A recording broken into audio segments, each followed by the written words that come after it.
9-10 मुहर्रम की दरमियानी रात अमर बिन साद इमाम अली मकाम के खैमे में आया और आके कहने लगा, हुसैन बातें दो ही हैं, अब यजीद और बैदुल्लाह इब्न ज़ियाद और दीगर कोई और बात सुनने को तैयार नहीं होते, दो ही बातें हैं, या आपको बैत करनी है या जंग करनी है। तो इमाम अली मकाम फरमाने लगे कि मुझे एक रात की मोहलत दे दो, एक रात की मोहलत, सवेरे बताऊंगा क्या करना है। 9-10 की दरमियानी रात अमर बिन साद ने कहा ठीक है, मैं सवेरे आ जाऊंगा। तो अमर बिन साद खैमे से बाहर निकला तो हजरत अब्बास बिन अली, हजरत अब्बास रदी अल्लाह ताला अन्हु हाजिर बारगाह हुए तो इमाम अली मकाम से अर्ज करने लगे, भाईजान मुझे पता है सवेरे आपने क्या फैसला करना है और आपको भी पता है सवेरे क्या फैसला करना है। तो ये बदबातन किस्म के लोग हैं, ये सोचेंगे पता नहीं हुसैन कमजोर पड़ गया। अभी बताना था कि हमने बैत नहीं करनी, आपने रात मोहलत क्यों मांगी? ये पता नहीं रात क्या क्या बदगुमानियां सोचेंगे।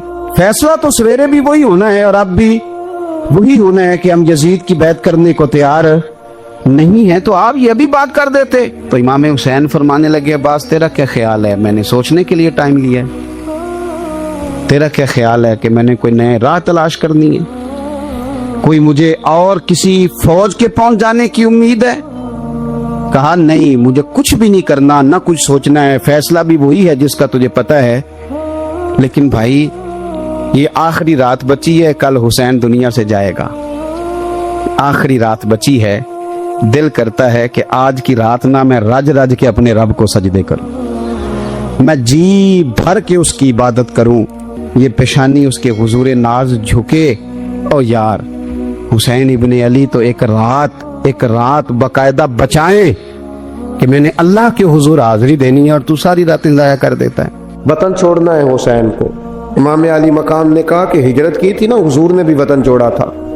दूर खड़े हैं नाना तेरे करम के खजीने की खैर हो, मैं जा रहा हूँ तेरे मदीने की खैर हो। फिर हुसैन इब्न अली वहां से निकले, बच्चे साथ, डटना पड़ा, भूख प्यास, बच्चों का साथ, फिर बच्चों की शहादतें, ये सारी चीजें इंसान को कमजोर कर देती हैं ना। लेकिन जिसकी शान बड़ी होती है उसकी आजमाइश भी बड़ी होती है। छोटी छोटी बातों से घबरा जाने वाली उम्मत, जरा जरा सी बात पर परेशान हो जाने वाले लोग, लड़खड़ाते कदम, उलझे ख्यालात, बेचैनियां, बेकरारियां, बहते आंसू और हर वक्त मजलूमियत का इजहार करती कौम अगर अपने कदमों पे खड़ा होना चाहती है, उम्मत अगर फिर से उम्मत साजी चाहती है, उम्मत अगर खड़े होके और अल्लाह की अता पर राजी रहकर अपनी जिंदगी गुजारना चाहती है, एक ही फार्मूला है, इस कौम को इमाम हुसैन की सीरत से आगाह कर दो। इस उम्मत को नबी पाक के शानों वाले नवासे की अजमतें बता दो। ये जो लोग सहमे सहमे, डरे डरे से, परेशान से, कमजोर से, गरीबी की बात करते, देहाती होने की बात करते, सहमी सहमी बातें करते, इन्हें कहो डरो ना।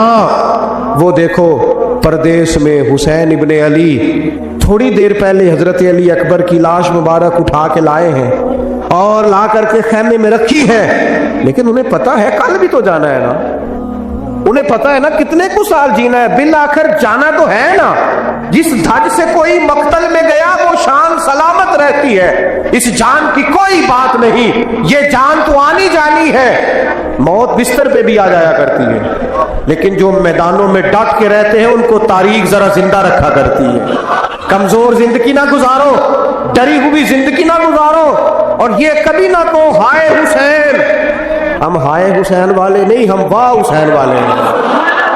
हमारे बुजुर्गों ने हमें ये सबक दिया है, हमने कहना वाह हुसैन। क्या कमाल कर दी इमाम अली मकाम ने, वाह हुसैन, आपकी अजमत पे कुर्बान। इतने सारे दुखों के बावजूद जब शानों वाले नाना का शानों वाला पोता, अजमतों वाली माँ का अजमतों वाला बेटा, जुर्रतमंद बाप का बेटा मैदान में निकलने लगा है, तो डरा डरा सहमा सहमा रो के दिलासे दे के आंसू पूछ के नहीं, बल्कि इमाम हुसैन ने डट के खड़े होके वो इमामा सर पे बांधा जो मोहम्मद अरबी ने अता फरमाया था, वो जूता पहना जो नाना ने दिया था, वो तलवार पकड़ी जो शेर खुदा मौला अली पकड़ते थे, और हुसैन मैयतों के बावजूद मैदान में आए, पर मैं सामने खड़े हो जाओ, तुम्हें खुतबा देना है। اس لیے کہ محمد عربی کا طریقہ ہے جمعے والے دن خطبہ دیا جاتا ہے. پورے وفوق سے اتمام حجت کیا. اور حسین ابن علی ایسے تو نہیں تھے کہ ڈرے بڑا تھے تو ان سے تلوار نہیں چلی. انہوں نے تلوار چلائی. جو ایک ایک دو دو کر کے آتے رہے وہ کٹتے رہے، وہ کٹتے رہے. پھر آواز ایک گونجی پیچھے سے، وہ اکیلے اکیلے کیوں جاتے ہو؟ تمہیں پتہ ہے علی کا بیٹا ہے. علی کا گھر تو وہ گھر ہے کہ جس گھر کا ہر ایک بچہ جسے دیکھو وہی شیر خدا معلوم ہوتا ہے. اکیلے اکیلے جاؤ گے تو تم چہرے کی روشنی نہیں دیکھ رہے، آنکھوں کی سرخی نہیں دیکھ رہے، مزاج کا بلبلا نہیں دیکھ رہے، طبیعت کا باغ پن نہیں دیکھ رہے، اور جوانی میں شہادت کی لذت سے آشنا محمد کا نواسا نہیں دیکھ رہے. ذرا مل کے جاؤ. ہاں ہاں حسین ابن علی شہید ہوئے ہیں پر شان و شوکت کے ساتھ. ہاں ہاں حسین ابن علی دنیا سے تشریف لے گئے ہیں پر عزت وقار اور عظمت کے ساتھ. ہاں حسین ابن علی کا سر کٹا ہے. مخالف نے تو اپنی طرف سے نیزے کی نوک پہ چڑھایا تھا پر حسین کا سر بول بول کے کہہ رہا تھا دیکھ لو میں کٹ بھی گیا ہوں پھر بھی سب سے اونچا ہوں. وہ دیکھو میں سب سے اونچا ہوں، سب سے اونچا ہوں میں. اے حسین ابن علی، نازش آل نبی تم پر سلام. اے حسین ابن علی تم پر سلام، نازش آل نبی تم پر سلام. کسی نے ایک بات کی تھی، اس نے حد کر دی. اس نے کہا مورخ تو کتنا کو لکھے گا، خطیب تو کتنا کو واز کرے گا، او مصنف تو حسین ابن علی کی شان میں کہاں تک بات کرے گا. تو میرے امام کا باکپن، ان کی جرت، ان کی طاقت، ان کی ہمت، ان کا کمال، ان کا صبر، ان کی استقامت، ان کا حوصلہ، ان کی جواں مردی، ان کی ہمت کتنی کو بیان کرے گا. تو رہنے دے. اس نے کہا پھر کیوں رہنے دوں؟ کہنے لگے حسین ابن علی کی شان رفعت کوئی کیا جانے، یہ حسن جانے. حسین ابن علی کی شان رفعت کوئی کیا جانے، یہ حسن جانے، یہ علی جانے، یہ نبی جانے یا خدا جانے. ہماری طاقت نہیں ہے کہ ہم امام علی مقام کی عظمت کو بیان کر سکیں. بس چپ کر میرے علی، ایتھے جا نہیں ہو. امام کا تذکرہ بندے کو جوان کرتا ہے، باہمت کرتا ہے، جینے کا حوصلہ دیتا ہے، میدانوں میں کھڑا کرتا ہے. وہی ہے تیرے زمانے کا امام برحق جو تجھے حاضر و موجود سے بیزار کرے اور موت کی شکل میں دکھلا کے تجھے جلوہ یار زندگی تیرے لیے اور بھی دشوار کرے. زندہ اور پلٹنا، جھپٹنا، جھپٹ کر پلٹنا یہ لہو گرم رکھنے کا ہے ایک بہانہ. لہذا طاقتور بنو، باہمت بنو، کربلا کے واقعے سے طاقت حاصل کرو. پھر کہتا ہوں ہم ہائے حسین والے نہیں، ہم تو واہ حسین والے ہیں. ہمارا کہنا ہے کہ واہ حسین.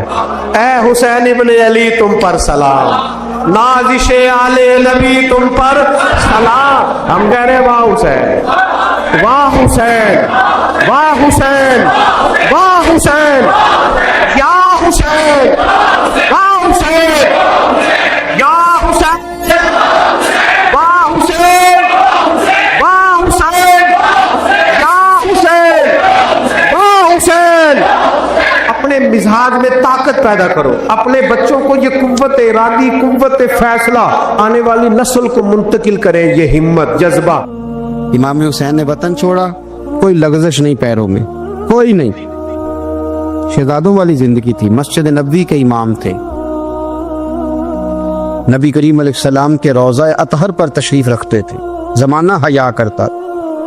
شان و شوکت تھی پر حق کے لیے چھوڑا. نکل کر خانقاہوں سے ادا کر رسم شبیری. اور پھر بڑا مشکل ہوتا ہے. اس شخص کے ساتھ بچے اور عورتیں ہوں وہ تو یہ کہہ کے لڑائی سے جان چھڑاتا ہے کہ میرے ساتھ فیملی ہے، نہ ہوتی تو تجھے بتاتا.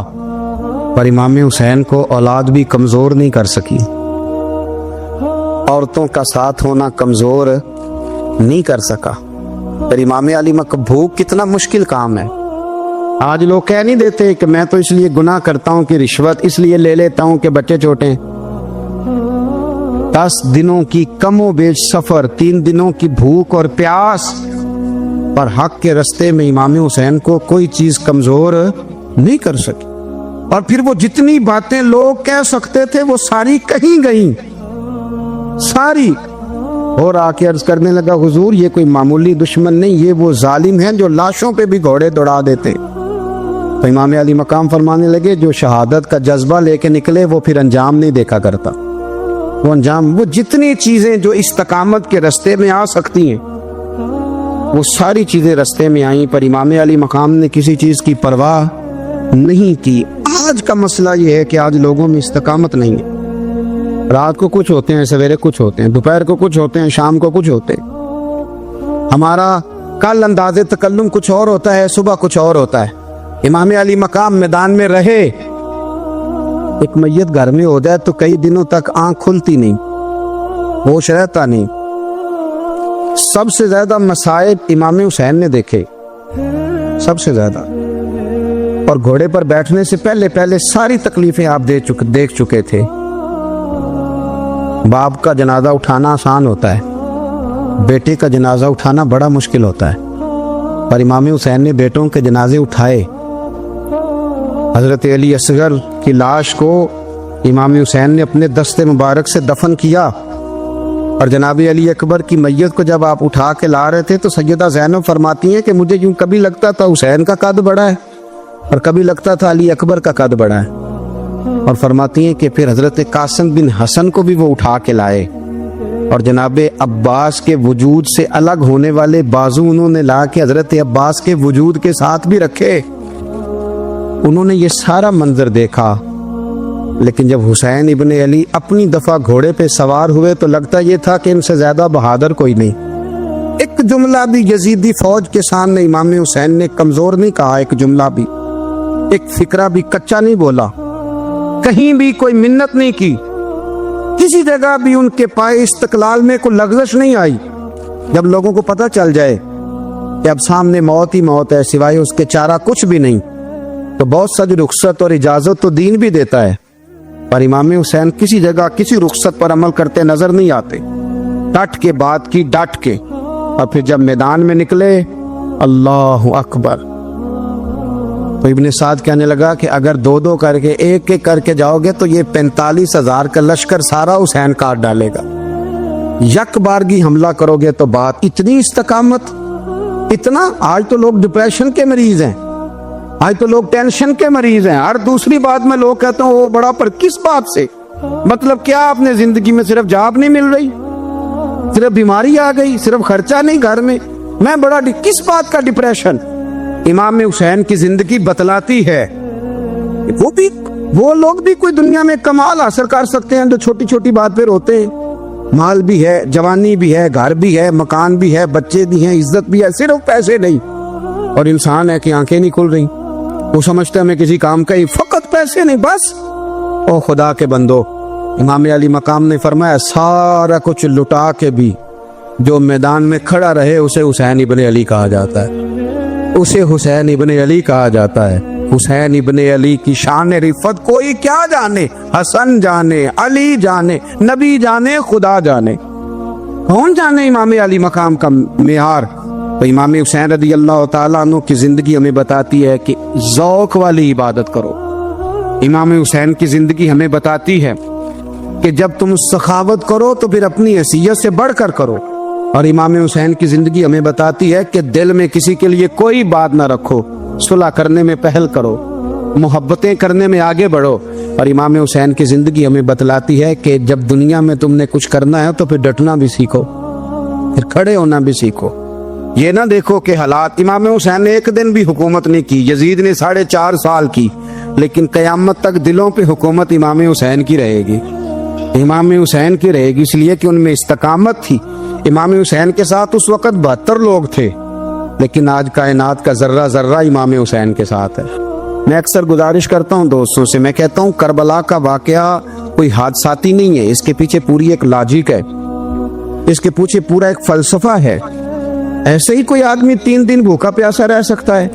किसी आदमी को सुबह उसने खाना खाया और शाम तक खाना न मिले तो टांगे कांपती हैं, रमज़ान मुबारक में इबादत की नीयत से रोज़ा रखने वाले भी शाम को बड़े परेशान हो जाते, और मुसलसल 3 दिन खाना ना खाया जाए और पानी ना पिया जाए, और हाल ये है कि वही आदमी तलवार लेके मैदान में निकले और उसकी हालत ये हो कि लोग उसके आगे दौड़ना शुरू कर दे। हजारों की फौजें ताब ना ला सके। अली का घर भी वो घर है कि जिस घर का हर एक बच्चा जिसे देखो वही शेरे खुदा मालूम होता है। ये कोई आसान है? इसके पीछे पूरी एक इसके पीछे फलसफा है। इमाम राजी की तफसीर कबीर देखिएगा। इमाम राजी कहते हैं कि सैयदा फातिमा ज़हरा रदी अल्लाह ताला अन्हा के दोनों शहजादे हसनैन करीमैन बीमार हो गए तो सैयदा ने मन्नत मांगी कि बच्चों को शिफा होगी तो 3 रोजे रखूंगी। शिफा हो गई, रोजे भी रख लिए। और जब मौला अली शेर खुदा रोज़ा रखने के लिए बेदार हुए, सैयदा फातिमा ज़हरा बेदार हुई तो इमाम हसन और हुसैन भी उठ गए। 7-8 साल की उम्र, अम्मा जी हमने भी रखना है। सुबह खजूर और दूध से रोज़ा रख लिया गया। ऐन इफ्तारी के वक्त मौला अली कहते हैं फाके चल रहे थे, कहीं से मैं जौ लाया थोड़े से। सैयदा फातिमा ज़हरा ने पीस कर रोटियां पकाई। वो वक्त जो बड़ा मुश्किल होता है इफ्तार का, कहते हैं उस वक्त जब खाने के लिए बिल्कुल हाथ आगे बढ़ने लगे और उम्मीद थी कि अभी सैयदना बिलाल अल्लाहु अकबर कहेंगे तो रोज़ा खुलेगा, लेकिन अभी चंद ही मिनट रहते थे कि दरवाजे पर एक फ़कीर ने सदा दी। कहने लगा सारे मदीने के दरवाजे खटखटा आया हूँ, कहत है फाका है, ए रसूलुल्लाह के ख़ानदान वालों, मैं यतीम हूँ। किसी ने बताया है कि और कोई दरवाज़ा खुले ना खुले, सैयदा का दरवाज़ा तेरे लिए ज़रूर खुलेगा। क्या यतीम को रोटी मिलेगी? तो हज़रत मौला अली ने बच्चों की तरफ देखा ही था कि इमाम हसन सारी रोटियां जाके दरवाजे पे दे आए। खजूर और पानी से इफ्तार हो गया।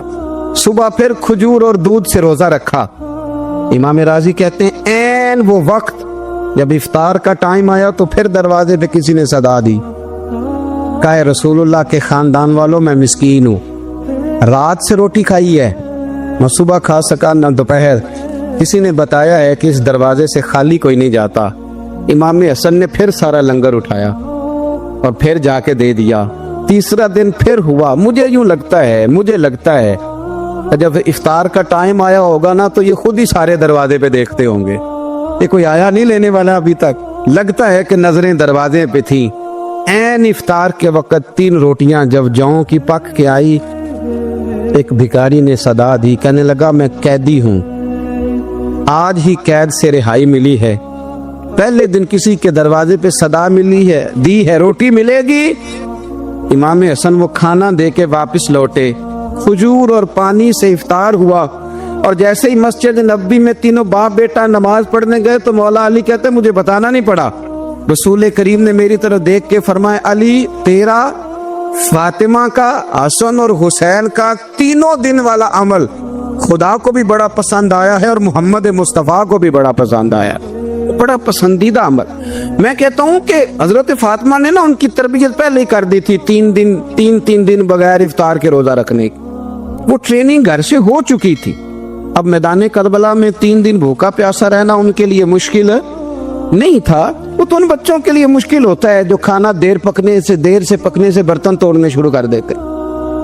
वो बच्चे ब्लैकमेल होते हैं जिनको एक वक्त उनके पसंद का खाना ना मिले तो वो घर में जो है वो उधम शुरू कर देते हैं। जिनकी माँ ने आदत डाली हो कि बेटा 3 दिन भूखे प्यासे रहना हुआ तो रह लेना, लेकिन किसी भी बातिल के साथ कंप्रोमाइज ना करना, उनके लिए इतना मुश्किल नहीं था। इनकी तरबियत हुई, इनकी ट्रेनिंग हुई, फिर अल्लाह ने इनकी सीरत में रंग भरे, इनके किरदार में हुस्न आया, वकार आया। हजरत अमीर माविया रदी अल्लाह ताला अन्हु ने एक शख्स को भेजा मदीना मुनव्वरा शाम से, तो उसने कहा मैंने इमाम हुसैन से मिलना है, तारुफ क्या है? जनाब अमीर माविया फरमाने लगे मस्जिद नबी में जाना जिसके गिर्द लोग सबसे ज्यादा अदब से बैठे हों और जिसकी बातें सबसे ज्यादा मीठी हों और जिसकी नजरें सबसे ज्यादा झुकी हों और जिसके चेहरे पर तुम्हें सबसे ज्यादा वकार नजर आए, वही अली के बेटे हुसैन होंगे।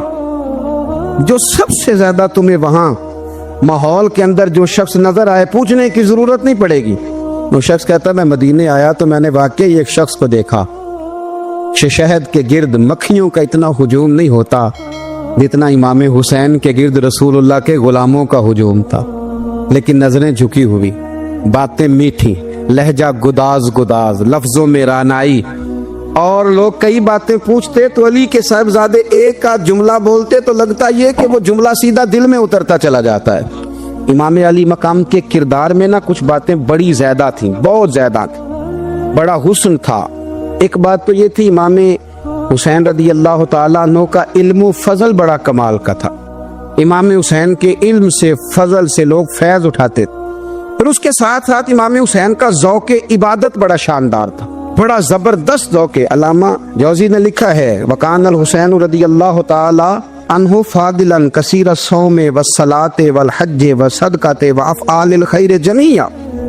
आप फरमाते हैं कि इमाम हुसैन ज्यादा नमाजें पढ़ने वाले थे, कसरत से सजदे करने वाले, कसरत से रोजे रखने वाले, ज्यादा हज करने वाले, और इमाम हुसैन सदका देने वाले और नेकी के कामों में शिद्दत करने वाले थे। इमाम हुसैन का जो ज़ौक़ इबादत था वो इतना शानदार था कि आप फर्द नमाज के अलावा रोजाना 100 रकत नमाज नफल अदा फरमाया करते। और इमाम हुसैन फरमाते जिंदगी में कभी ऐसा नहीं हुआ कि 3 दिन गुजर गए और हुसैन का कुरान पाक खत्म ना हुआ। 25 हज किए इमाम हुसैन ने मदीना मुनव्वरा से मक्का मुकरमा पैदल जाके, 25 हज। अब तो निस्बत वाले लोगों को इबादत की जरूरत नहीं ना, इल्ला माशाअल्लाह, कहते हैं निस्बत बड़ी है। भाई जिनकी निस्बत इतनी खास थी कि हुजूर ने फरमाया ये फातिमा के नहीं मेरे बेटे, उनका तो हाल ये है कि फर्ज के अलावा 100 नफल, 3 दिन से पहले खत्मे कुरान पाक, 25 हज फरमाए। तू किस निस्बत की बात करता है? ये निस्बतें तो हैं जो इंसान को इबादत के करीब करती हैं। लोगों ने मेयार ही बदल दिया है। हजरत सैयदना इमाम हुसैन की शहादत के बाद हजरत अब्दुल्लाह इब्न ज़ुबैर रज़ी अल्लाह ताला अन्हु ने कातिलान हुसैन से खिताब किया और फरमाने लगे, अल्लाह की कसम तुमने उस शख्स को शहीद किया है जो रातों को लंबे लंबे क़याम करता था, और तुमने उस शख्स को शहीद किया है जिससे मैं दिन में जब भी मिलता था तो वो रोजे से होता था। तुमने उस शख्स को शहीद किया जो कायमुल लैल था, साइमुद दहर था, उस शख्स को तुमने शहीद किया। आपको पता है मैदान करबला में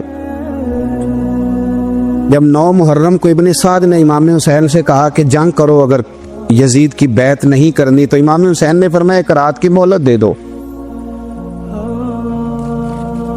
एक रात की मोहलत दे दो।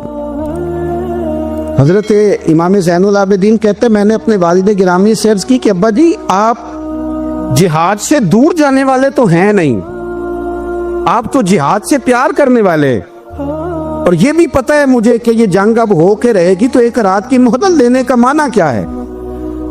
भाई कल भी लड़ना है और रात भी लड़ना है, तो अब्बा जी एक रात की मोहलत। तो सैयदना इमाम हुसैन रज़ी अल्लाह ताला अन्हु फरमाने लगे, बेटा रात की मोहलत इसलिए ली है कि मैं आज रात खुल के अपने रब की इबादत कर लूं, मैं इस्तिगफार कर लूं, मैं लंबे सजदे करूं। और कहा ज़ैनुल आबिदीन तो जानता है ना कि मुझे नमाज से, तिलावत से, दुआ से और इस्तिगफार से बड़ा प्यार है। नमाज से मुझे प्यार है, दुआ से मुझे प्यार है, इस्तिगफार से मुझे प्यार है। फरमाया बेटा मैंने इसलिए नहीं कि मैं चाहता हूं एक रात और दुनिया में रहूं। तो इमाम ज़ैनुल आबिदीन फरमाते इमाम अली मकाम ने सजदे पहले भी बड़े किए, पर 9-10 की दरमियानी रात जो उनके सजदे थे वो मैंने कभी नहीं देखे। फरमाते हैं तयम्मुम के साथ वो रात की जो इबादतों का रंग था वो मैंने कभी नहीं देखा। इमाम अली मकाम का इबादत का ज़ौक़ था, शौक था, लज्जत थी। आप यकीन करें ऐसे ऐसे अजीब बहाने हम लोगों कहते मेरा नमाज में दिल नहीं लगता, तो मैं कहता हूँ तेरा गपशप में किस तरह लगता है, तेरा मोबाइल पे कैसे लगता है भाई? ये तो भाई ज़ौक़ की बात है। इमाम हुसैन कहते हैं मुझे कुरान पाक से प्यार है, मुझे तिलावत से प्यार है, मुझे दुआ से प्यार है, मुझे इस्तिगफार से प्यार। जिसको जिस चीज से प्यार होगा दिल लग जाएगा। हमने कभी प्यार किया ही नहीं इससे, जिन चीजों से प्यार है वहां दिल लग जाता है। ये एक बहाना है, वरना कसरत से इबादत करना, ज़ौक़ पैदा करना, ये तो अहलुल्लाह का तरीका है। वल्लज़ीना यबीतूना लिरब्बिहिम सुज्जदम व क़यामा, रब के बंदों की अलामत ये है कि वो रातें सजदे और क़याम में गुजार देते हैं। تو امام حسین کی سیرت کا کمال ہے کہ ذوق عبادت رکھتے تھے۔ دوسری بات جو امام علی مقام کی سیرت میں بڑی شاندار ہے وہ یہ ہے کہ سخی بڑے تھے۔ ایک قول سنانا ہے آپ کو امام حسین کا، اور خواہش میری یہ ہے کہ میرے حاضرین اور ناظرین اس قول کو رٹا لگا کے یاد کریں، اس قول کو انشاءاللہ۔ یہ قول جو امام حسین کا ہے نا جی، یہ جس دن مجھے ملا تھا نا تو میں نے بھی رٹا لگا کے یاد کیا تھا، اور میرے پاس جتنی ڈائریاں ہیں شاید میں نے سب میں لکھا ہے۔ امام علی مقام رضی اللہ تعالیٰ عنہ فرماتے تھے اللہ کی رضا کے لیے کسی شخص کی ایک حاجت پوری کر دینا 1 مہینہ مسجد میں اعتکاف کرنے سے زیادہ درجہ رکھتا ہے۔ ایک بندے کی ایک حاجت پوری کر دینا 1 مہینہ پورا مسجد میں اعتکاف کرنے سے زیادہ درجہ رکھتا ہے۔ خدا کے بندے تو ہیں ہزاروں اور بنوں میں پھرتے ہیں مارے مارے، میں اس کا بندہ بنوں گا جس کو خدا کے بندوں سے پیار ہوگا۔ کسی بندے کی ایک حاجت پوری کرنا 1 مہینہ اعتکاف میں بیٹھنے سے زیادہ افضل ہے۔ اسی لیے تو میرے حبیب کریم علیہ السلام نے فرمایا تو رب کے بندوں کی حاجتیں پوری کرنے میں لگ جا، رب تیری حاجتیں پوری فرما دے گا۔ امام علی مقام فرماتے تھے ایک حاجت کسی کی پوری کرو۔ حضرت جناب سیدہ زینب بنت ابی رافع کہتی ہیں کہ سیدہ فاطمہ الزہرا ایک دن اپنے دونوں شہزادوں کو لے کے، جب حضور کی طبیعت مبارک بظاہر علیل تھی جس میں حضور کا وصال ہوا، دونوں شہزادے لے کے سیدہ فاطمہ نبی کریم کی بارگاہ میں گئی، کہنے لگی یا رسول اللہ میرے بچوں کو کچھ دیجئے سیدہ پاک۔ تو حضور اٹھ کے بیٹھ گئے، اس کندھے سے امام حسن کو لگایا اور اس سے امام حسین کو لگایا اور فرمایا فاطمہ یہ جو میرا حسن ہے نا اس کو میں اپنی ہیبت اور سرداری دیتا ہوں، اور فرمایا یہ جو میرا حسین ہے نا حسین کو میں اپنی جرت اور سخاوت دیتا ہوں، میرا حسین جرت مند ہوگا اور سخی ہوگا۔ داتا گانج بخش علی حجویری، امام الاولیاء سید الاصفیاء، داتا صاحب کشف المعجوب میں فرماتے ہیں ایک دن نا امام حسین کے پاس ایک شخص آیا بڑی دور سے کچھ مانگنے، تو حضور کچھ دیجئے۔ وہ شخص کہتا ہے کہ میرا ظرف یہ تھا کہ 4-5 دینار ملیں گے، تو امام حسین فرمانے لگے تھوڑی دیر بیٹھ جا رزق آ رہا ہے۔ تو امام حسین کو حکومت وقت کی طرف سے نا 5 تھیلیاں ملی جس میں ایک تھیلی میں 500 اشرفیاں تھی، 5 تھیلیاں آئیں، لیکن اس کو آنے میں نا ذرا دیر ہو گئی۔ تو 5 تھیلیاں جب آئی نا تو امام حسین اس کی طرف 5 تھیلیاں بڑھا کے نا، ذرا دیکھنا میری طرف غور سے، 5 تھیلیاں بڑھا کے نا تو فرمانے لگے میاں جتنا تجھے انتظار کرایا نا اتنی ہم تیری حاجت پوری نہیں کر سکے، تو یہ نہ محسوس کرنا کہ حسین کے دروازے پہ بیٹھا بھی رہا ہوں تو ملا کیا ہے، یہ نہ محسوس کرنا۔ وہ شخص کہتا ہے جب میں نے وہ تھیلیاں کھولی اور پھر میری نظر امام حسین پہ پڑی تو میرے اندر سے آواز آئی اگر حسین ابن علی اتنے سخی ہیں تو محمد عربی کتنے سخی ہو۔ اگر یہ معیار ان کا ہے، ان کا یہ معیار ہے، اور خود بھیک دیں خود ہی کہیں منگتے کا بھلا ہو، خود کہنے لگے جتنا انتظار کرایا ہے اتنی تیری مدد کر سکے۔ یہ سخاوت کا معیار تھا، یہ طریقہ تھا۔ ایک دفعہ سیدنا امام حسین رضی اللہ تعالیٰ عنہ کے گھر کے اندر نا 5000 دینار آئے، مسجد میں تھے، آپ کو 5000 دینار ملے تو امام زین العابدین کہتے ہیں کہ مسجد سے لے کر گھر آنے تک امام حسین نے 5 کے 5000 اللہ کے رستے میں خیرات کر دی۔ فرماتے میں نے کہا ابا جی 5 دینار کی گھر میں ضرورت تھی، مالاں والے سخی نہیں ہوندے تے سخیاں کل مال نہیں ہوندا، ایتھے اوتھے دوویں جہانی سخی کنگال نہیں ہوندا۔ تو ابا جی 5 دینار کی گھر میں ضرورت تھی، تو کہتے ہیں مجھے فرمانے لگے بیٹا یہ جن کو میں نے دیا ہے نا یہ گھر کے لیے ہی دیا ہے، یہ گھر کے لیے ہی دیا ہے، جن کو دیا ہے تمہارا کیا خیال ہے یہ باہر خرچ ہوا ہے، یہ گھر کے لیے ہی ہے۔ اس لیے کہ جب انسان دوسروں پر شفقت کرتا ہے تو اللہ اس کے گھر پہ رحمت فرماتا ہے۔ امام حسین کی مزاج میں پہلی بات میں نے ذوق عبادت کی عرض کی، دوسری بات عرض کر رہا ہوں کہ صحابہ حضرت اسامہ بن زید بڑے پیارے ہیں میرے نبی کریم کے، بڑے پیارے۔ حضرت اسامہ بن زید کے بارے میں سیدہ عائشہ صدیقہ فرماتی ہیں ان کے ناک سے اگر ریٹھ نکلتی تھی تو اللہ کے رسول اپنے دستے مبارک سے صاف کر دیتے تھے، اور سرکار فرماتے تھے کہ اگر اسامہ لڑکی ہوتا نا، ان کے غلام کے بیٹے تھے حضرت زید بن عار، اگر یہ لڑکی ہوتا میں اسے زیور پہناتا۔ بڑے پیارے تھے، لیکن جب ان کا آخری وقت آیا نا تو 60,000 دینار کا قرضہ تھا. رشتہ داروں سے کہا، دوستوں سے کہا، یاروں سے کہا. اگر آپ کو یہ ویڈیو پسند آئے تو ہمارے چینل محفل ذکر کو لائک اور سبسکرائب ضرور کریں. شکریہ.